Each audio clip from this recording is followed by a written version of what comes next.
Bismillahirrahmanirrahim. Assalamu alaikum. Hi friends, how are you? Welcome to my YouTube channel Conveying Class. Today I am here with the topic of future perfect continuous tense. Future perfect continuous tense क्या है? Future perfect continuous tense हमारा last tense है, ठीक है। Total हमारे पास 12 tenses होते हैं, 12 tenses होते हैं, जिनमें से हमने तकरीबन ऑलमोस्ट हमने कंप्लीट कर लिए हैं। ये हमारा लास्ट टेंस है, ठीक है। इसका नाम क्या है? Future perfect continuous tense. अब इसकी आइडेंटिफिकेशन क्या है? इसकी आइडेंटिफिकेशन ये है कि हम हमेशा यही देखते हैं कि उर्दू सेंटेंसेस के एंड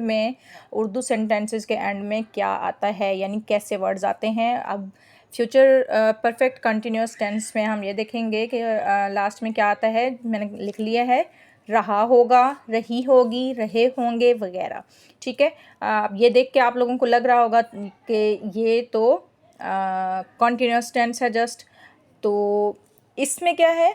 इसमें हम ऐड करते हैं वक्त को या टाइम को, ठीक है। हमारे पास कौन सा टाइम है, कौन सा पीरियड है। तो अगर ये हम इसमें देखते हैं टेंस में या सेंटेंस में, तो हमें पता चल जाता है कि ये फ्यूचर परफेक्ट कंटिन्यूस टेंस है।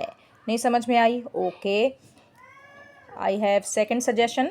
मैं अब इन वर्ड्स को सेंटेंसेस में कन्वर्ट करती हूँ ताकि आप लोगों को सही से समझ में आ सके, ठीक है। अब क्या है? रहा होगा, रही होगी, रहे होंगे, तो आएगा ही आएगा मस्ट। इससे हमें पता चलेगा कि ये कॉन्टीन्यूअस है, ठीक है। लेकिन कॉन्टीन्यूअस किस तरह का है? फ्यूचर परफेक्ट कंटिन्यूअस है, तो किस तरह से टाइम आएगा और किस तरह से मेंशन होगा, तो हमें पता चलेगा ये फ्यूचर परफेक्ट कंटिन्यूअस टेंस है। ओके, सेंटेंसेस देखिए। वो सुबह से ये किताब पढ़ रहा होगा, ठीक है। अगर हो वो सुबह से ये किताब पढ़ रहा होगा, तो इसका क्या मतलब है कि मतलब कॉन्टीन्यूअस टेंस है, ओके।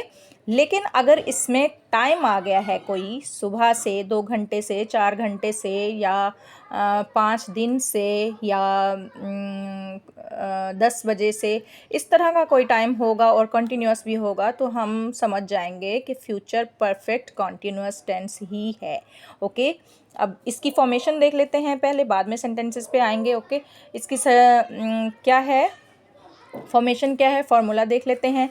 एज यूजुअल इसका फॉर्मूला सब्जेक्ट से स्टार्ट होगा। सब्जेक्ट है plus will have been, okay. Will automatically हम लगाएंगे क्योंकि ये फ्यूचर टेंस है, ठीक है। अब परफेक्शन भी इसमें आ रही है, तो परफेक्ट में आप लोगों को जैसे पता है कि हम परफेक्ट में हैज़ या हैव को यूज़ करते हैं, लेकिन यहाँ पे आप लोगों को कन्फ्यूजन लेने की ज़रूरत नहीं है या कन्फ्यूज़ होने की ज़रूरत नहीं है। यहाँ पे क्या है कि हम जस्ट हैव को ही यूज़ करेंगे, ठीक है। फ्यूचर विल हमने किस लिए यूज़ किया? ताकि हमें पता चले कि ये फ्यूचर टेंस है। और हैव हमने किस लिए यूज़ किया? क्योंकि हमें ये पता चल सके कि ये परफेक्ट भी है। फ्यूचर तो है ही है, लेकिन ये परफेक्ट भी है, ओके। और बीन कॉन्टीन्यूअस टेंस है, ठीक है।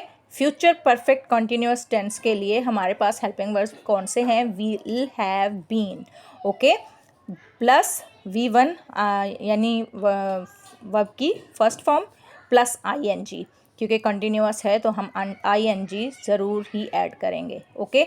सिंपल सा सेंटेंसेस है, फॉर्मूला है। इसके बाद आप लोगों को पता है रेस्ट ऑफ द सेंटेंस होता है। मैं इसलिए ज़्यादा बड़ा करके या कॉम्प्लिकेटेड करके नहीं समझाती हूँ कि आप लोगों को याद करने में मसला होगा। आप लोग समझेंगे कि ये बहुत बड़ा सेंटेंस है या बहुत बड़ा फार्मूला है, तो हम याद नहीं कर पाएंगे। इसकी मिसाल मैं इस तरह से दे सकती हूँ कि अगर बड़ी चीज़ होती है तो हम समझते हैं कि ये कॉम्प्लिकेटेड है या ज़्यादा है, हम नहीं कर सकते हैं। मेरा बेटा है छोटा, तो मैं उसको याद करा रही होती हूँ उसका टेस्ट। तो अगर कोई क्वेश्चन देखता है, उसका आंसर थोड़ा लेंदी होता है, तो उसको बहुत ही फ़िक्र हो जाती है, ममा नो ये तो बहुत ज़्यादा लेंदी है, मैं नहीं याद कर पाऊँगा, ठीक है। हमारी एक मतलब माइंड सेटअप एक बना हुआ होता है कि हम देखते हैं कि कोई चीज़ ज़्यादा बड़ी है तो हम नहीं कर पाएंगे। तो इसलिए मैं शॉर्ट सा समझाती हूँ ताकि आप लोगों को ये ना लगे कि ये बहुत लेंदी है या बहुत कॉम्प्लिकेटेड है, हम नहीं कर पाएंगे। तो तकरीबन अगर आपको एक भी फॉर्मूला सही से याद हो जाता है किसी भी टेंस का, तो आप लोगों को मुश्किल नहीं होनी चाहिए, ठीक है। तो एक उसको देख लें, एक फार्मूला को देख लें, बाकी फार्मूलाज तो वैसे ही होते हैं, जस्ट थोड़ा सा चेंज करना पड़ता है उसको यहाँ बीच में। बाकी सेंटेंस स्टार्ट में भी सेम रहता है, एंड में भी सेम रहता है। ओके ना, क्लियर? ओके गुड, आगे बढ़ते हैं। Subject plus will have been, ठीक है। विल हैव बीन जहाँ पे भी होगा हमें पता चल जाना चाहिए फ्यूचर परफेक्ट कंटिन्यूअस टेंस है। ओके, एंड में रेस्ट ऑफ द टेंस मैं आप लोगों को बता भी देती हूँ। वर्ब की फर्स्ट फॉर्म प्लस आईएनजी, यानी जारी रखने के लिए किसी काम को, या कंटिन्यूअस के लिए हम आईएनजी यूज़ करते हैं। उसके बाद क्या होगा, उसके बाद रेस्ट ऑफ द सेंटेंस होगा, या उसके बाद जब जो हमारा टाइम दिया हुआ है हम उसको मेंशन करेंगे, ठीक है। आप लोगों को मैं पहले भी समझा चुकी हूँ कि जहाँ पे टाइम मेंशन होगा वहाँ पे दो चीज़ें यूज़ होंगी, सिंस एंड फॉर। ओके, मैं यहाँ पे दोबारा भी मेंशन कर देती हूँ। और लेकिन अगर आप लोगों ने सेंस और फॉर की अलग से डिटेल वीडियो नहीं देखी है तो मेरे चैनल में जाके देख सकते हैं कि किस तरह से हम इनको यूज़ करते हैं। मैं यहाँ पे फिर भी थोड़ा सा ब्रीफ कर देती हूँ आप लोगों को। सिंस हम वहाँ पे यूज़ करते हैं जहाँ पे एक स्पेसिफ़िक टाइम होता है, यानी स्टार्ट पॉइंट हमारे पास मौजूद होता है। जैसा कि क्या बताऊँ मैं आप लोगों को, कोई मतलब स्पेसिफ़िक टाइम हो, एक परफेक्ट टाइम हो, स्टार्टिंग पॉइंट उसका हमें पता हो कि कब से स्टार्ट हुआ है, जैसे सुबह से, शाम से, रात से, या 2010 से, या फिर इस तरह के मतलब। और फॉर हम इस तरह से यूज़ करते हैं जिसमें गिनती आ जाए, काउंटिंग आ जाए, जिसमें मतलब इस तरह के वर्ड्स आ जाएं जिनका हमें स्टार्टिंग पॉइंट नहीं पता हो, तो उसके लिए हम फॉर यूज़ करते हैं। जैसा कि 2 दिन से, 2 घंटे से, या 6 दिन से, 6 साल से, 10 साल से। हमें नहीं पता कौन से 10 साल, कौन से 6 दिन, कौन से 2 घंटे, कौन से मतलब सुबह, शाम, रात, 2010, इसमें हमें पता है ये परफेक्ट टाइम है, स्पेसिफिक टाइम है, ठीक है। अब बात ज़्यादा लंबी हो रही है तो वीडियो भी लंबी हो जाएगी, ठीक है। फिर आप लोगों को देखने में मसला होगा। वीडियो को पूरा ज़रूर देखा करें, और वीडियो को अगर लाइक भी नहीं किया है तो वीडियो को लाइक कर दीजिए प्लीज़। और कुछ समझ में आ जाए, एक वर्ड भी समझ में आ जाए तो कमेंट में बता दिया करें। अगर नहीं भी आए तो भी बता दिया करें, मैं उसको अच्छे तरीके से करने की ट्राई करूँगी। ओके, और चैनल को सब्सक्राइब नहीं किया है तो चैनल को सब्सक्राइब कर दीजिए, और दूसरों के साथ, अपने फैमिली फ्रेंड्स के साथ भी शेयर कर सकते हैं। ओके, आगे बढ़ते हैं। अब इसकी एग्जांपल्स को हम देखते हैं कि इसकी एग्जांपल्स हम किस तरह से कर सकते हैं। वो सुबह से ये किताब पढ़ रहा होगा, ठीक है। ये क्या है, फ्यूचर परफेक्ट कंटिन्यूअस टेंस। वो सुबह से, हमने फार्मूला को देखा है, सब्जेक्ट है, सब्जेक्ट हमारे पास क्या है, ही, ठीक है। सब्जेक्ट के बाद will have, automatically will have been. Okay, यहाँ तक हमारे पास फार्मूला से ही आ गया है। अब फर्स्ट फॉर्म होगी हमारे पास ऑटोमेटिकली, हम जब वर्ब लगाएंगे तो हमारी उसमें फर्स्ट फॉर्म विद आईएनजी, ही विल हैव बीन। अब फर्स्ट फॉर्म क्या है, इसमें पढ़ रहा होगा, action verb, reading, first form read with ing, it will be reading. He will have been reading this book,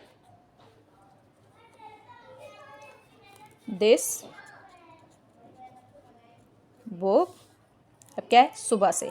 अब सुबह क्या है, सुबह हमारे पास एक स्टार्टिंग पॉइंट है, उसके मतलब हमें पता है कौन सी सुबह, एक स्पेसिफिक टाइम है ये। सिंस तो हम इसमें यूज़ करेंगे, since morning. Okay, he will have been reading this book since morning. अब नेगेटिव सेंटेंस है, नेगेटिव सेंटेंस का भी मैं आप लोगों को अलग से फॉर्मूला नहीं लिख के बताती हूँ, या आप लोगों को याद नहीं कराती हूँ। क्यों? क्योंकि फिर वही बात आ जाती है कि आप लोग समझते हैं कि नहीं, हम इतने फार्मूलाज किस तरह से याद करें।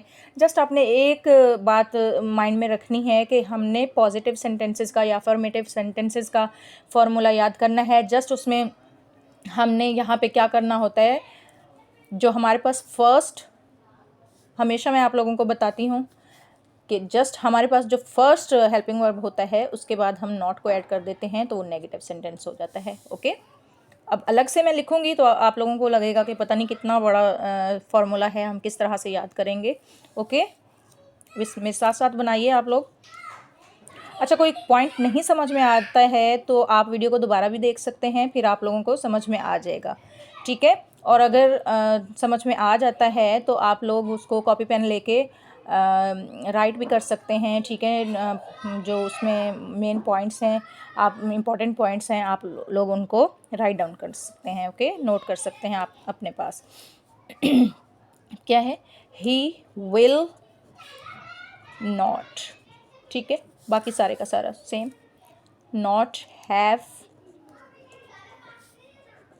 Been reading this book since morning. Okay, since morning. अब हमारे पास क्या है? इंटरोगेटिव सेंटेंस है। इंटरोगेटिव सेंटेंस में भी हमेशा मैंने आप लोगों को बहुत ही इजी वे में बताया है कि आप लोग जस्ट उसका जो हेल्पिंग वर्ब है फर्स्टली उसको आप जस्ट बाहर ले आइए and it will be done. Okay, अब सब्जेक्ट इसका क्या है? पहले हम इसको बाहर ले आएंगे, विल, बाकी ये हमने सब सेम लिख देना है। Will he have been reading this book since morning. Okay, just here we add question mark and it is completed. Okay, अब क्या है हमारे पास? बच्चे 2 घंटे से बाग में खेल रहे होंगे। बच्चे 2 घंटे से बाग में खेल रहे होंगे। अब इसमें देखें 2 घंटे है, जस्ट सबसे पहले इसको माइंड में ले लिया करें कि अगर 2 घंटे है तो हमने सिंस यूज़ करना है कि फॉर यूज़ करना है। अब 2 घंटे है, पता नहीं कौन से 2 घंटे है, तो हम इसमें फॉर यूज़ करेंगे। Okay, the children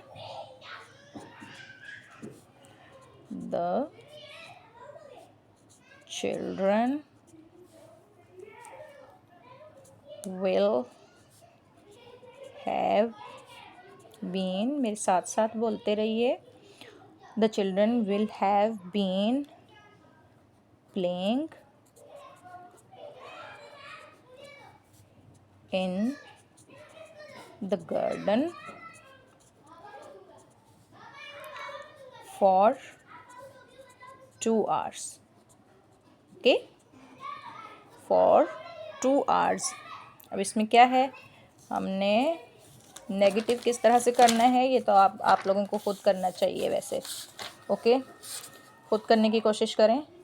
yes, you can do it. The children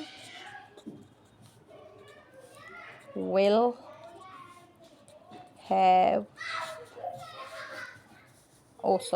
will not have been playing in the garden for 2 hours. Okay, अब इसका interrogative sentence you have to do it.